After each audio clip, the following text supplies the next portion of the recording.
I think it will start with intergroup hostility. And whenever we talk about that, the first thing that comes to mind is the concept of tribalism, which I feel like is one of like, I'll say it's like a buzzword in the media. Maybe in academia it's more defined and precise, but I feel like I hear people talk about tribalism in any context in which one group is mean to another group. Like anything. I feel people use it from everything from like, you know, like racism to like being mean to like a waiter at a restaurant, you know? Yeah. So like, continuing our discussion on intergroup hostility, how valid of a framework or way of analysis is quote unquote tribalism for analyzing intergroup hostility?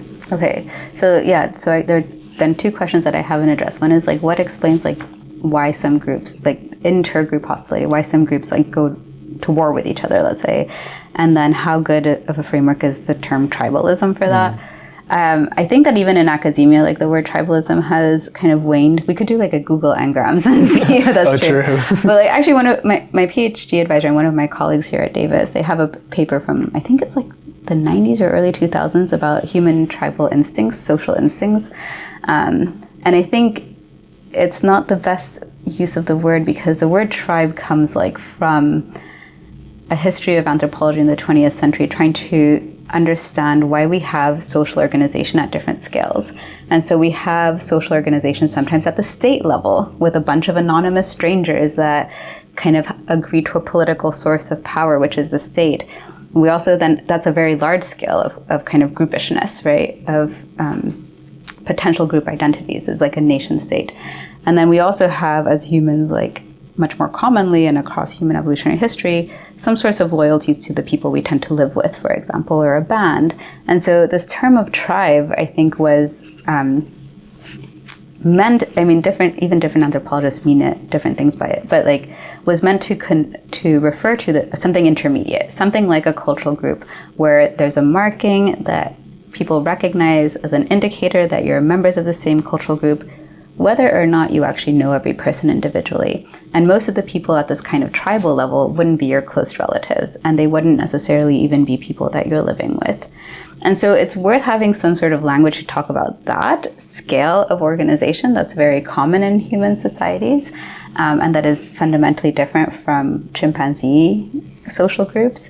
But it does sound like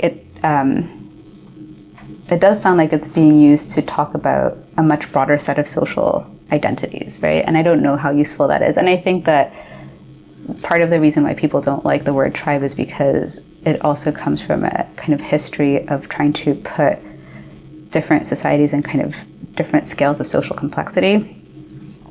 But I think it's an open question of whether we have these something like tribal social instincts, if we do have any kind of genetically evolved predispositions to think about cultural group level as something that we should defend, that we should have an identity about, that we should defend, and that we should potentially be hostile to people who are not members of that social group, whether we call it tribe or not. Now, we also know that there is quite a lot of variation in how hostile people are at that kind of cultural group level. And, you know, that's been a long-standing area of research in anthropology. So some of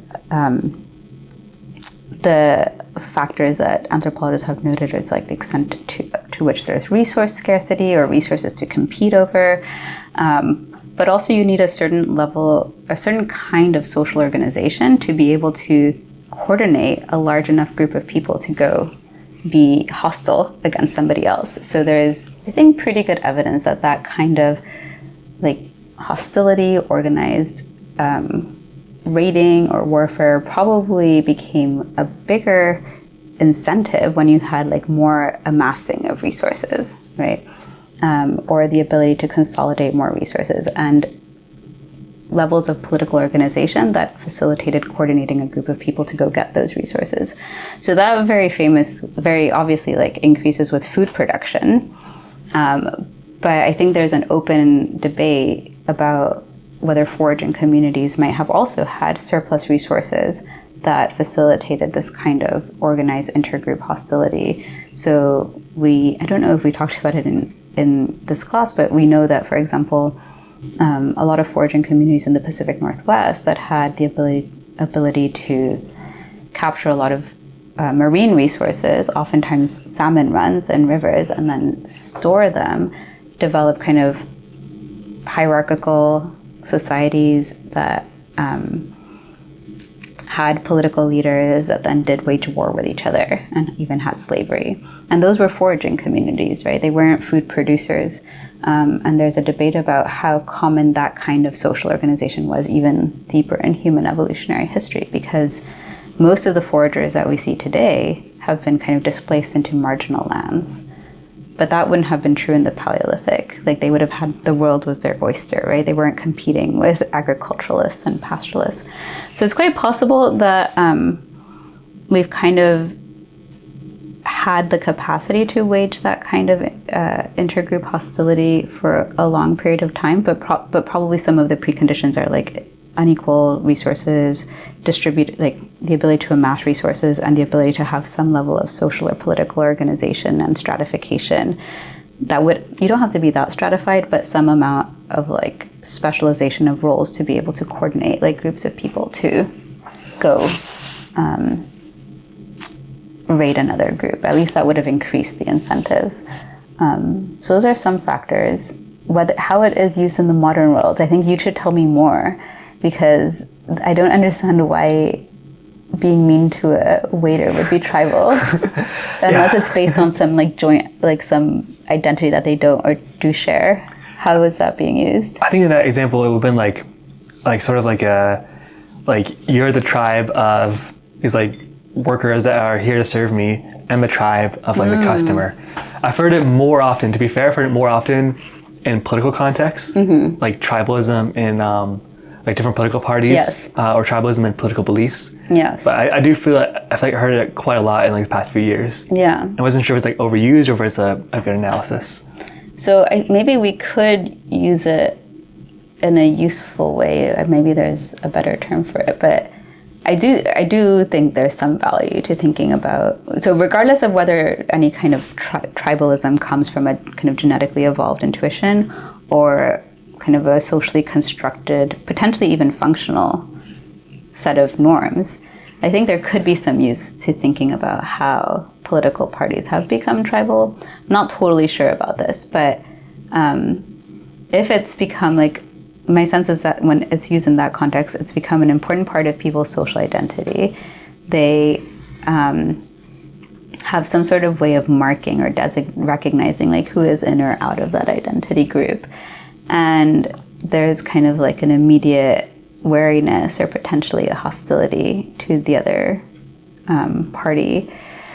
I don't know. That's a useful construct, but I don't know if tribal is the best word for it. I don't know how different this is, but for one, when I like using political parties as a contrast to what I often study and I call ethnic groups, where I don't mean racial groups by ethnic groups. I mean these kind of cultural units that are imbued with meaning oftentimes, but not necessarily things, units that people have loyalties to or rights and responsibilities to. So political parties are groups that we'd be very happy to take their members and have them become one of our own, right? So the Democratic Party is always on the lookout for disaffected Republicans, and the Republican Party the same. So in that, at least in that criteria, that might be quite different than what we see in a lot of ethnic, I don't know, there are different words we might use here, but cultural groups, right? Or tribal units, in that they're not necessarily in a proselytizing mode, right? They're not necessarily going out there and trying to find more members for their group. So I think that is a functional difference, but the sense of loyalty and kind of the inference that people who are a member of a group have lots of traits that make them a member of a group and that make them culturally similar, and maybe that make them bad partners for you in a friendship or a coalition. That maybe needs a word. I don't know. Do you have a better suggestion for it? I don't, but that's interesting. I like when you're talking about how the tribes of the Pacific Northwest sort of developed, like like hostility towards other groups after we started accumulating resources, and after we started talking about politics, I wonder like, do you think there's any tie between accumulating political capital, like seats and regions and presidents, and like that, and then like hostile intergroup interactions, like the idea that you're taking away my resources, resources being like the House and Congress, the Senate, the House, like the city councils, the presidents, that kind of stuff, or does it not really apply? I mean, the incentives are parallel there for sure. In fact, it is very much, you're making me think of this concept of zero-sumness. Like, politics is 100% a zero-sum game, right? If a Republican gets a seat in Congress, that's a seat that some other political party doesn't have. There's no win-win here. True, yeah. And in that way, it's potentially motivates even more competition and less coordination and cooperation than what you would get between cultural groups. Because in some spaces, so it's true, the salmon being amassed or kind of the granary full of wheat or corn, like that's a great resource that is zero sum. Like if somebody eats the corn, somebody else can't have it. If somebody eats the salmon, somebody else can't have it. So that is very much zero sum in the same way that the political seats are. But there are other kinds of social interactions that could be beneficial, right? That could be positive sum, where okay, why don't you make your salmon runs and smoke them, and then you're specialists in that, and then we'll trade you for, I don't know, this hunted meat that we have, some sheep. I might be getting my ecosystems wrong, but there are some like bighorn sheep or something off the coast of Canada in the Pacific that they use the horns to make spoons, and I know that was a trading, but I don't know enough about sheep to know what the species was. But that was a trading tool, was the spoons that they made out of their horns. So trade is like the classic positive sum interaction, right? You become a specialist in one thing, we become a specialist in something else. We don't have to waste our time being kind of not so good salmon hunter, like salmon fishermen or carvers. We don't have to be kind of shitty carvers. We become really good at our craft, and then we trade, and everybody wins. With politics, I don't know that we have that. I feel like with the parties, it's definitely zero sum, like you said. Yeah. But I would argue like the goals, like I think everyone wants to live in affordable housing. Right. I think everyone wants to have access to food. Right. I think everyone wants their children to be well off. I think everyone wants to live in pretty aesthetic places. Yeah. So maybe the goals are like overlapping. To be fair, there are non-overlapping traits. I think that, you know, maybe Republicans don't want trans people to arguably even exist or to exist in public spaces, and the left, I mean, there's differences in that, but the core goals I think are the same. It's just like they say the parties are zero sum. Yeah. Either you're here or you're not here. Right. So once we dig into like the way that, for example, Congress is structured, we have specialization. We have people who go into different committees, right? The Ways and Means Committee, or like I'm going to be so bad at my civics lesson here, but there's like labor committees, aviation committees, and there's what's the other one? There's the aviation committee as well. Oh wow, okay, yeah. So then they become specialists in those fields, and then that becomes positive sum, and those cross party lines. So I think that does become, that organizational system is one that lends itself to positive sum, but maybe parties don't. And so I don't know if there's like a better way of reconfiguring this while still being a competitive political space, right? Yeah, it's an interesting discussion. It kind of seems like, in general, like maybe it's not a great way to say like we're quote unquote built for this, like built for like this kind of like hostile intergroup interactions. Because I would assume like a certain interpretation of our biology that I don't really ascribe to. But maybe that we can get to these situations if conditions arise, if there's like differences in material goods, if there's perhaps like warring states, if there's like hostility, we can get to this. Almost like how what is it, like grasshoppers become cicadas? Is that the right thing? Or like which ones? Don't like grasshoppers become cicadas? I forget. We're like, oh my gosh, really? I thought those were different species. I think it might be grasshoppers if they're like exposed to like bad conditions, they can become, maybe I might be getting it wrong, but there's a certain species of insect that like, if like they're under like bad conditions, like they don't have any food, they can't reproduce and stuff, they become this like horrible, angry version of that species. It's like, it's an IRL Jekyll and Hyde situation with the species. Cool. So almost like we can kind of be like that if the bad conditions arise, but it's not fundamental to who we are per se. Yeah, I think that that's 100% true. Like if you look across the history of humanity, like we have an incredible number of possible outcomes for our societies, right? And we have foraging groups that seem to be peaceful with their neighboring groups, like don't really engage in very much war. We have foraging groups that do engage in war with their neighboring groups. And there are lots of different pathways to these outcomes. So I think one of the things that anthropology is good for reminding us of is that full potential. And for sure I do think we have our biological being as Homo sapiens, but part of that biology of being human is being able to respond flexibly to the environmental conditions and the cultural and social conditions that we're faced with. That's pretty fundamental. And even insects, as you point out, have that plasticity, we call it plasticity, or that flexibility to look at environmental conditions and behave differently according to those. So I think that's a really important lesson from any kind of evolutionary approach, is like you'd kind of be a dead-end species oftentimes if you couldn't be adaptable, right, within your lifetime.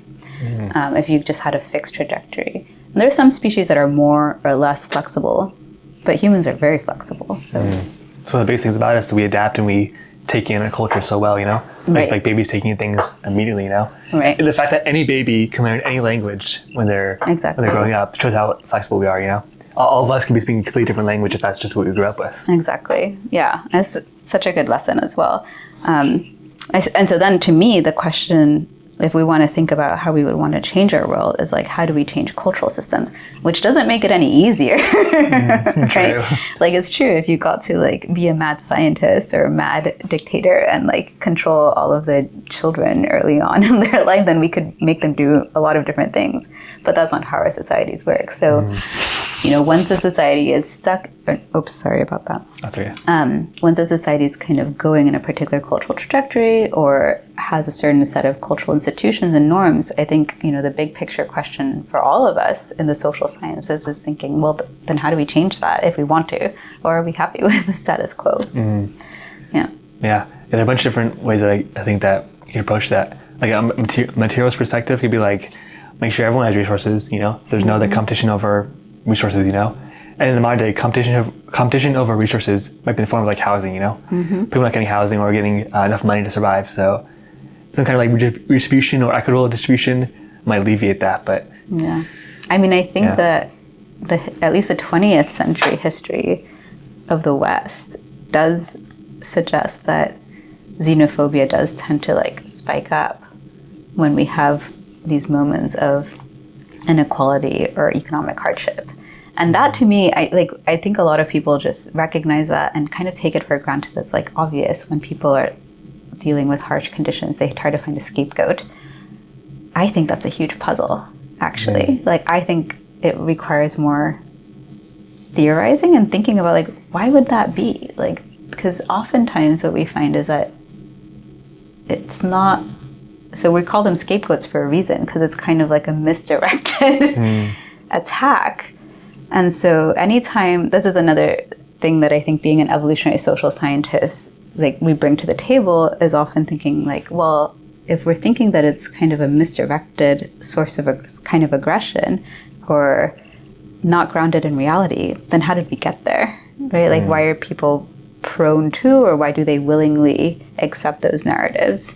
I don't have a great answer to that, to be honest, but I think we should be mindful when we talk about economic hardship leading to this kind of scapegoating that it's a puzzle, and that the people, like, it's very rarely the case that, for example, immigrants, the way that immigrants interact with the local economy is as a zero-sum kind of game. I think people often treat it as a zero-sum game, like, okay, an immigrant came here, they took my job, I don't have a job. Mostly, we see positive sum outcomes from immigration, where the economy expands when immigrants come to a new country because they open up new niches.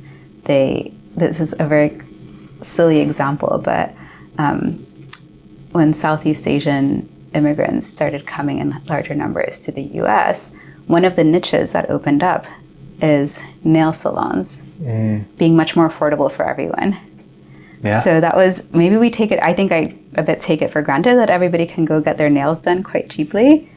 That's a thing of a couple decades, and that's a new niche that opened up because of immigration. I mean, maybe we don't want that niche. I don't know. Like, I don't take advantage of it, but it's not the zero-sum kind of like one person, one job taken away that people often think it is. And that's not to say that there isn't some competition. Oftentimes, like among people who have, less skilled labor, like sometimes there is direct competition over those resources, but that doesn't seem to be what's driving a lot of the xenophobia and hostility. And I think we need to get to kind of the crux of that, or the bottom of that, and also not just wave our hands and say like, oh, we're tribal. That's it. Yeah. Like that to me is not a very satisfying answer.